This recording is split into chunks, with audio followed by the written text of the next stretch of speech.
안녕하세요. 안녕하세요. 네, 오늘 인자의 나라인데요. 지극히 높으시니까 우리를 데리러 오신다라는 제목으로 준비를 했습니다. 함께 주제 성경적 다 같이 한번 읽겠습니다. 시작. 내가 또 밤 환상 중에 보니 인자 같은 이가 하늘 구름을 타고 와서 옛적부터 항상 계신 이에게 나아가 그 앞으로 인도되매 그에게 건세와 영광과 나라를 주고 모든 백성과 나라들과 다른 언어를 말하는 모든 자들이 그를 섬기게 하였으니 그의 건세는 소멸되지 아니하는 영원한 건세요 그의 나라는 멸망하지 아니할 것이다. 한 주간도 어떻게 또 주님의 은혜 안에서 평안히 잘 보내셨나요? 네, 저는 이번에 이제 문서전도 때문에 이제 월요일 날 이제 시조사에서 교육을 이제 받았는데요.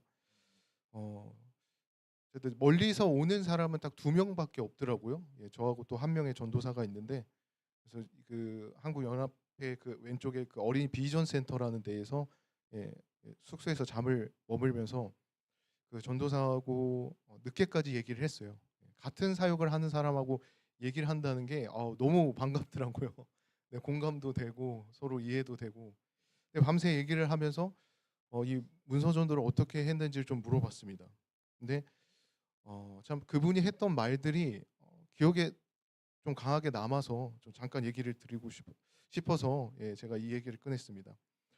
이분이 문서 전도를 하면서 밖에 나가서 이제 활동을 하는데 사람을 쉽게 만날 수 있을까요? 어렵죠. 예, 진짜 힘듭니다. 네.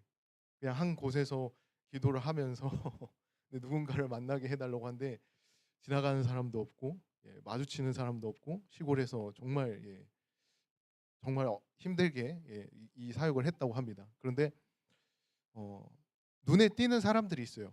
거리낌 없이 누구에게 말을 걸어도 대답을 해주고 인사를 해주고 받아주는 사람이 있습니다. 누굴까요?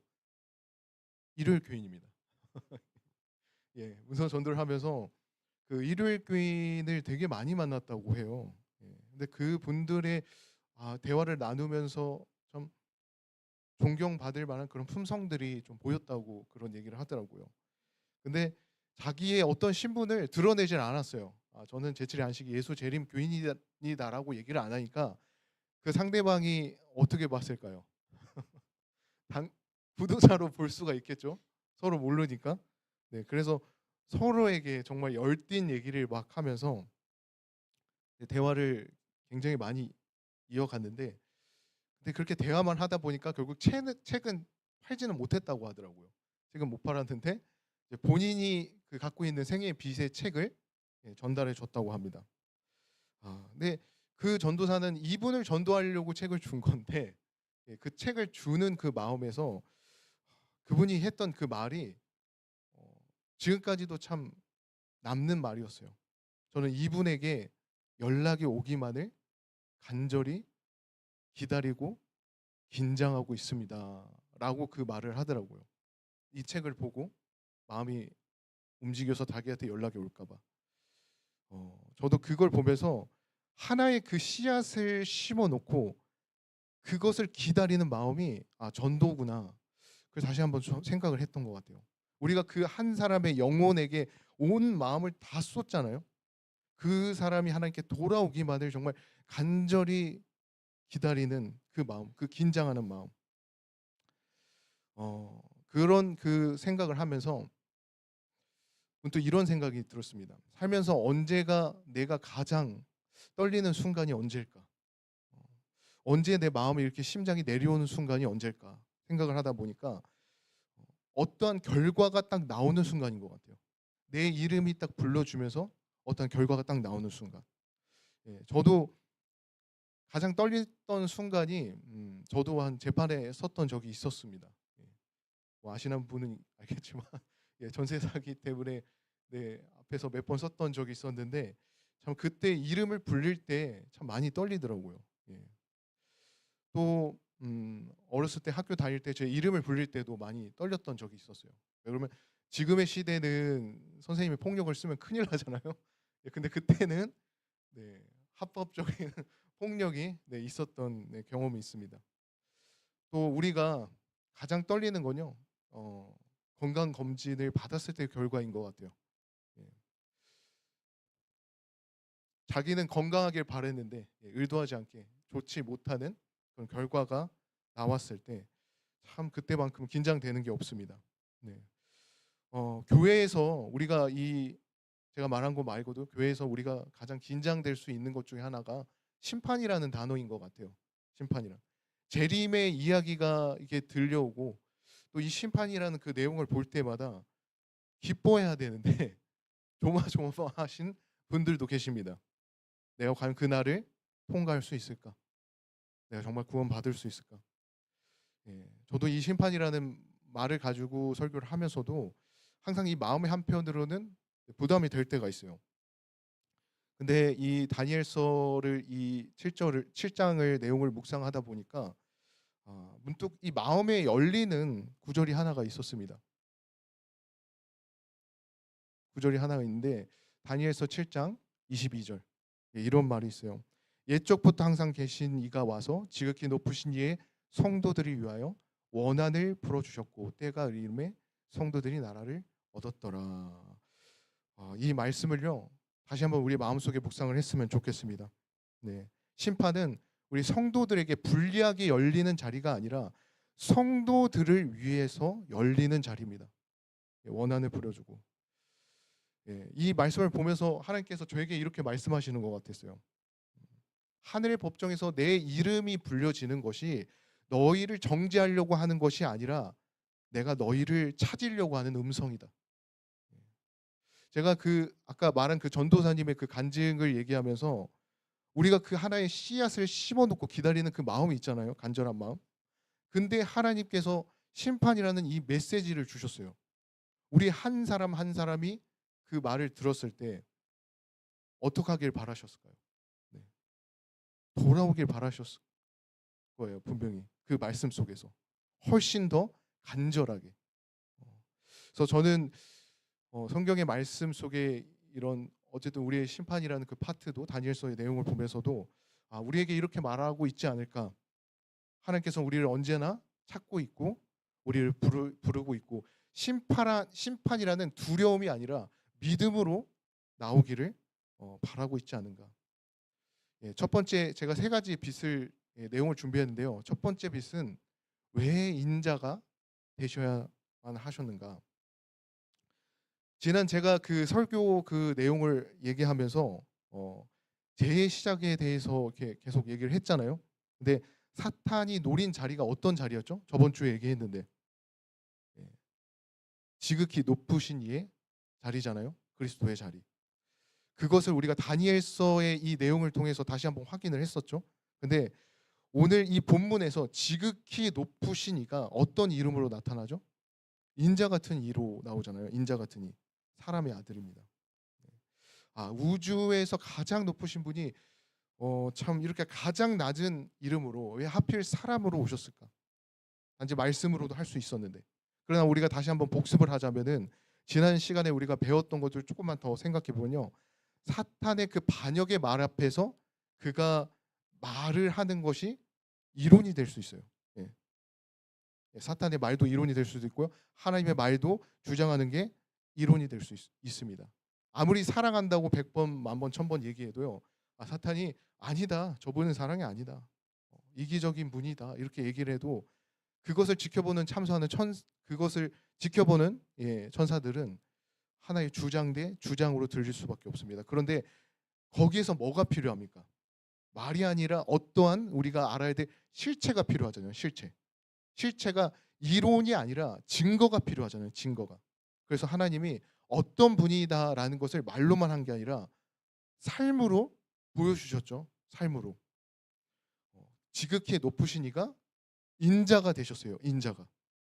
그분은 우리가 겪는 그 고통과 아픔, 슬픔, 눈물, 그 배신, 그 모든 것을 아시고 정말 이 피조물에게 이 반역한 피조물에게 이 고통 가운데 죽기까지 우리를 섬기시는 그 하나님을 다시 한번 봤으면 좋겠습니다. 그것을 보여주셨을 때 이 사탄은요. 정말 어느 곳에서 설 자리가 없습니다. 근데 제가 더 한 걸음 더 정말 감사했던 내용이요. 어 이 대쟁투를 보면서도 하나님은 여전히 우리를 중보하시고 계시고 그 못자국 난 손을 가지시고 여전히 그 하늘에서 인자로서 앉아 계신다는 그 마음이요. 감사했어요. 그것도 영원토록 계신다는 말이. 예언의 신에 이런 말이 있습니다. 하나님과 사람을 영원히 분리시키는 것은 사탄의 목적이었다. 그러나 그리스도를 말미암아 우리는 결코 타락하지 아니했던 것보다 더욱 밀접하게 하나님과 연합된 것이다. 구주께서는 우리의 인성을 취하심으로써 결탄코 끊어지지 않을 줄로 자신을 인간에게 붙들어 매셨다. 그는 영원한 시대를 통하여 우리와 연결되었다. 저는 여기에서 그 사랑의 단어가 똑같이 보일 것 같아요. 결탄코 끊어지지 않을 줄. 보통 누군가를 돕기 위해서 보면은 돌아갈 길을 남겨놓습니다. 어떠한 기한이 있고 임기가 있고 만남에는 끝이 있어요. 그런데 예수님은 전혀 다릅니다. 잠깐 만나고 지나치는 존재가 아니라 영원히 붙들기 위해서 오신 분이에요. 우리와 영원히 함께 하시려고. 인자가 되신 그 순간부터 영원히 다시는 그 인성을 벗지 않기로 작정하고 오셨어요. 여기 또 시대의 소망에 이런 말이 있습니다. 우리 인간 가족의 한 사람이 되게 하시되 그의 인성을 영원토록 보유하도록 하셨다. 우주의 보좌와 함께 앉으신 분은 인자이시다. 참 그 우주의 보좌 위에 누가 앉아 계신다고 하죠? 인자, 인자라고 합니다. 사람의 아들. 한 사람을 그 얻기 위해서 하나님의 그 아들이 정말 이 영혼이 사람의 아들로 남기 위한 그 사랑. 이 사랑을 한번 묵상해 보십시오. 이런 사랑을 우리가 받아본 적이 있습니까? 이런 사랑을 우리가 상상해 본 적이 있습니까? 인자 되심에는 이를 위한 선물도 있지만요. 또 하나가 더 들어 있습니다. 히브리서 4장 15절인데요. 우리에게 있는 대제사장은 우리의 연약함을 동정하지 못하실 이가 아니요 모든 일에 우리와 똑같이 시험을 받으신 이로되 죄는 없으시다. 저에게 있어서도요. 가장 크게 위로되는 게 하나 있다면은 겪어본 사람이 하는 말입니다.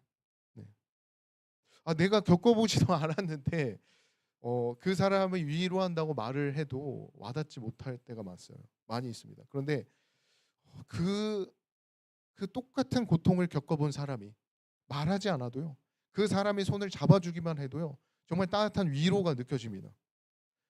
바로 그리스도가 대제사장이신 그 그리스도가 바로 그 분이십니다.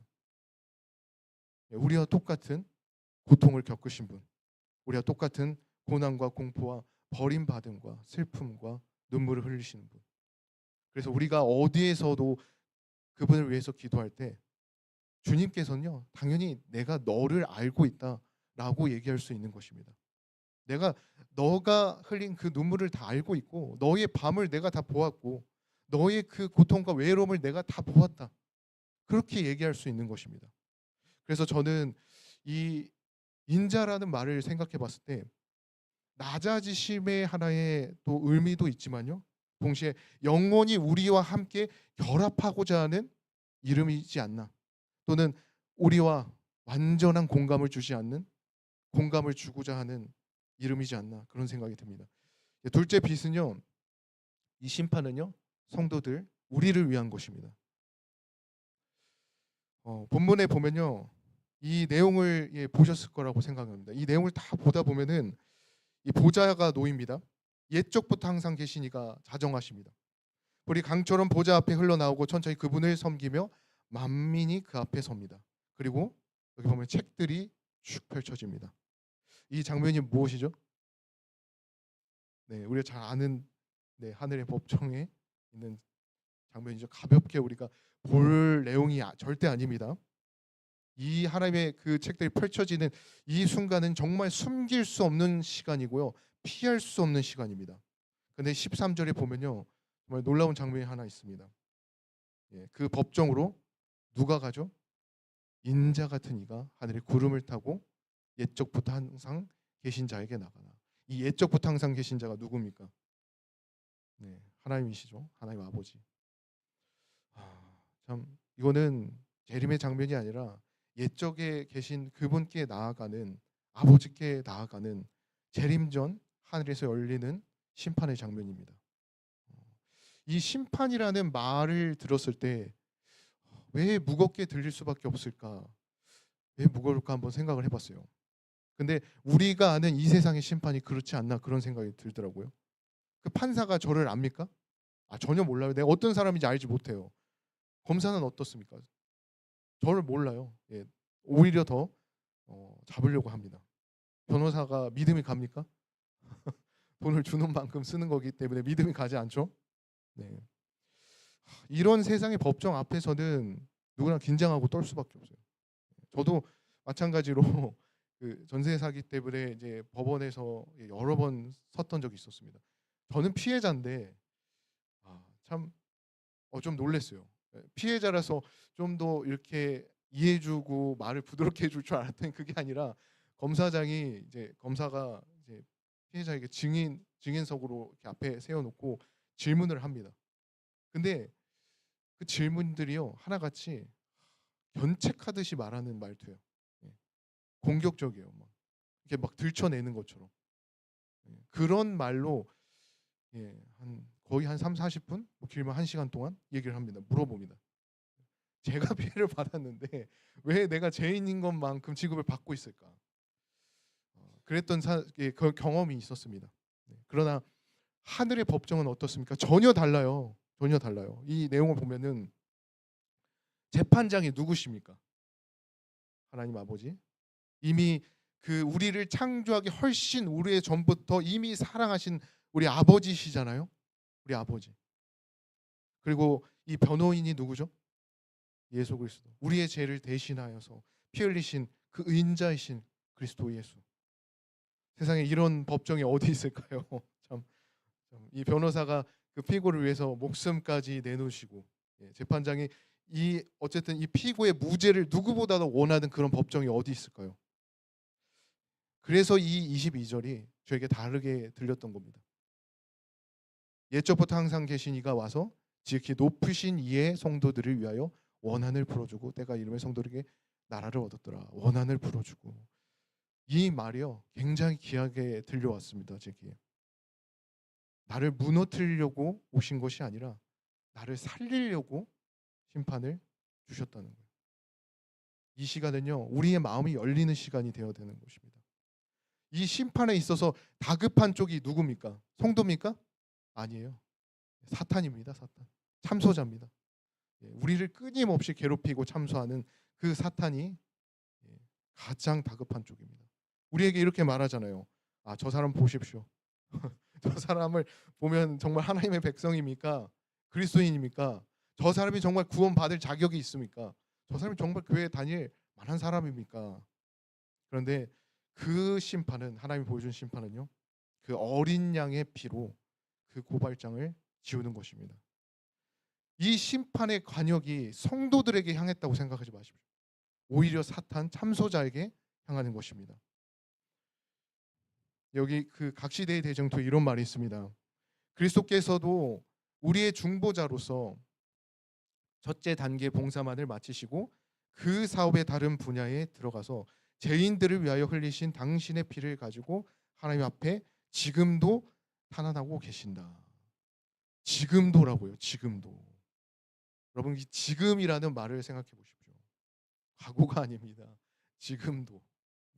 우리가 지금 예배당에 있는 지금 이 순간에도, 우리가 집에 가서 하나님께 기도드리는 순간에도, 우리의 삶 속에 모든 지금 이 순간에도 하늘 성소의 그 못자국이 여전히 우리를 위해서 들려지고 있다는 것이에요.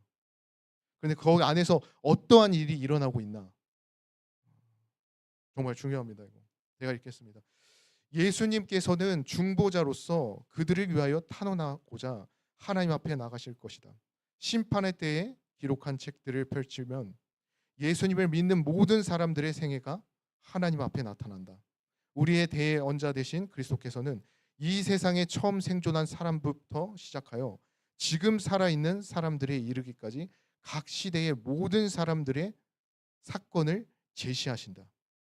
각 사람의 이름이 불려지고 모든 사건이 세밀히 검토된다. 들으셨습니까? 네, 가볍게 들을 문장이 아닙니다. 실제 있는 글입니다. 모든 사건이 세밀하게 검토된다고 합니다. 모든 사람들의 삶이요. 참 근데 저는 여기에서 중요하게 하나 봤던 게 이 사건을 제시하는 분이 누구죠?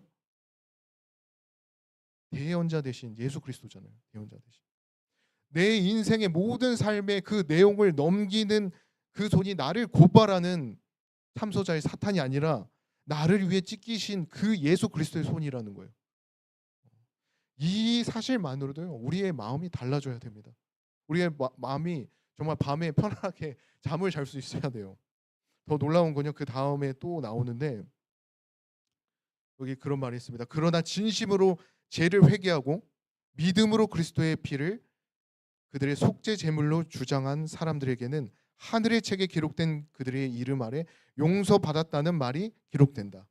그들의 죄는 도말되고 그들 자신이 영원한 생명을 받기에 합당한 사람이 될 것이다.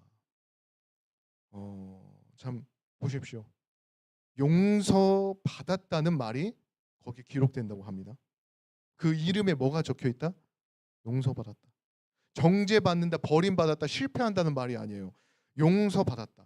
이게 뭡니까? 이게 복음이고 은혜잖아요.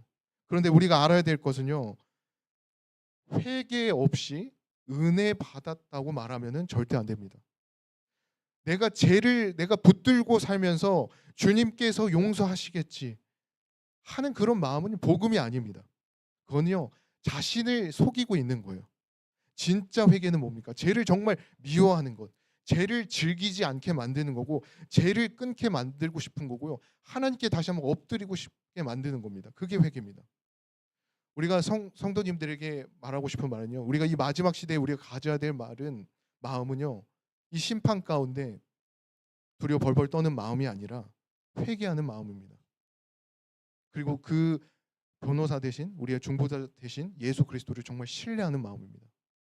제가 그 아침마다 그 새벽 기도를 하면서 말씀 묵상을 매일 하고 있는데, 최근에 읽었던 것 중에 제일 마음에 와닿았던 그 내용 중에 하나가 시편 51편이에요.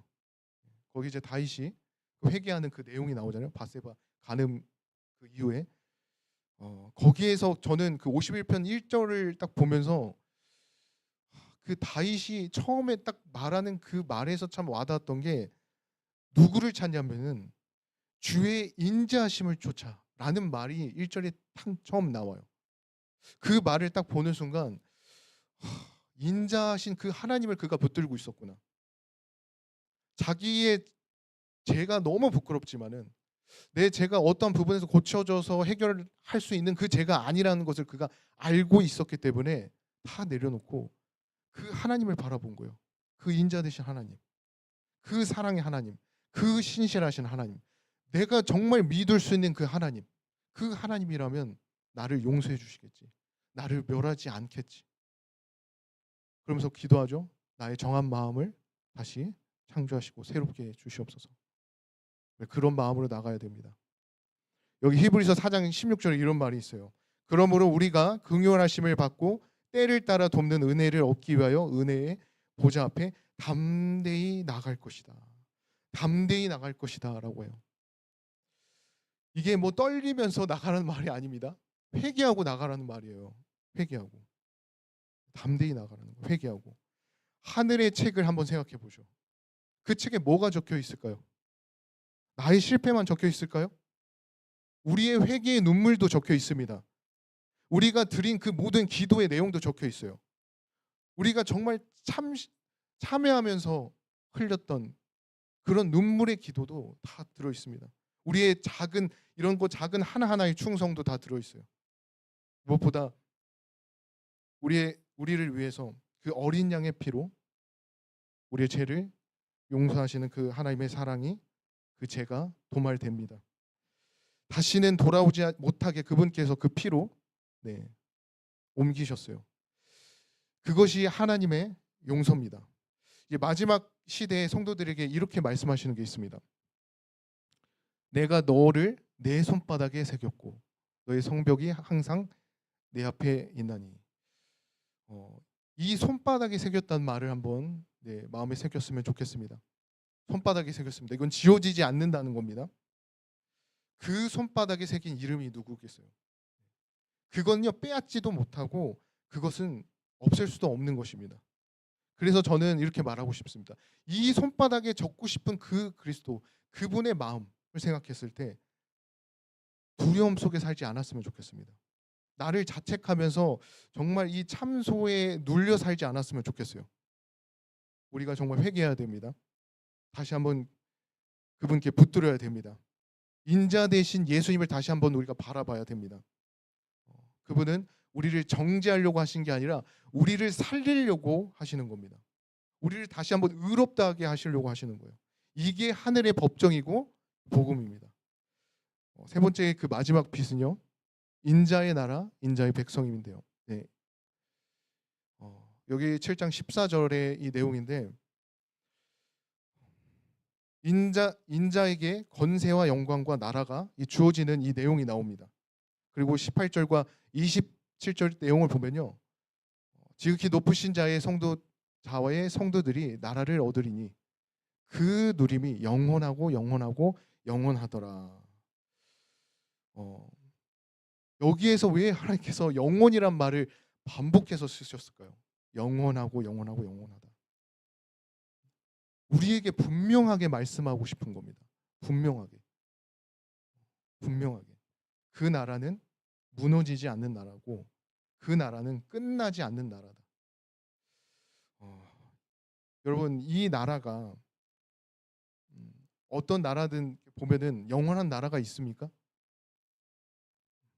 다 무너지죠. 다 무너집니다. 바벨론도, 뭐 페르시아도, 로마도, 다니엘서 그 7장에 나오는 그런 짐승들이 다 이렇게 지나가면서 아무리 그 나라 권세가 있어 보이고 강해 보였지만은 다 끝이 납니다. 사라집니다. 그런데 인자의 나라가 왜 영원합니까? 죄의 문제가 끝났기 때문이요. 죄의 문제가. 죄가 더 이상 왕노릇하지 못하기 때문입니다. 우리가 첫 시간에 제가 계속 설교 때 얘기한 건데, 지구의 그 죄의 역사가 뭡니까? 우주를 위한 경고잖아요. 경고자 하나의 그 방파자가 되잖아요. 죄가 들어오지 못하도록 하나님께서 온 우주 앞에 죄를 보여주셨잖아요. 드러내주셨잖아요. 그런데 그 일이 끝나고 세워지는 나라가 인자의 나라입니다. 그 나라는 영원한 나라예요. 영원한 나라. 여기 나오잖아요. 그의 나라는 영원한 나라다. 온 우주가 죄의 정체를 다 보았어요. 그리고 나서 또 뭘 보았습니까? 하나님의 사랑을 다 보았습니다. 이제는요, 어느 곳에도 그것을 가지고 왜 하나님이 저렇게 했었을까라고 얘기할 수 없는 것입니다.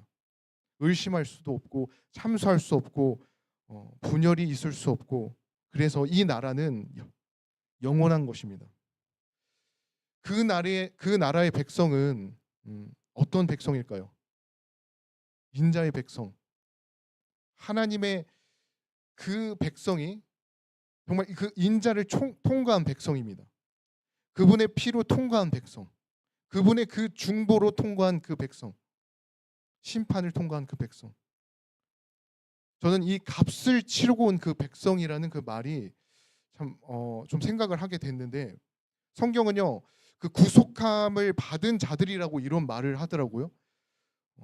보통 우리가 그 물건을 사잖아요. 마트나 뭐 이렇게 가게 같은 데에서 물건을 사고 값을 치르고 나오는데 그 물건을 그냥 두고 옵니까?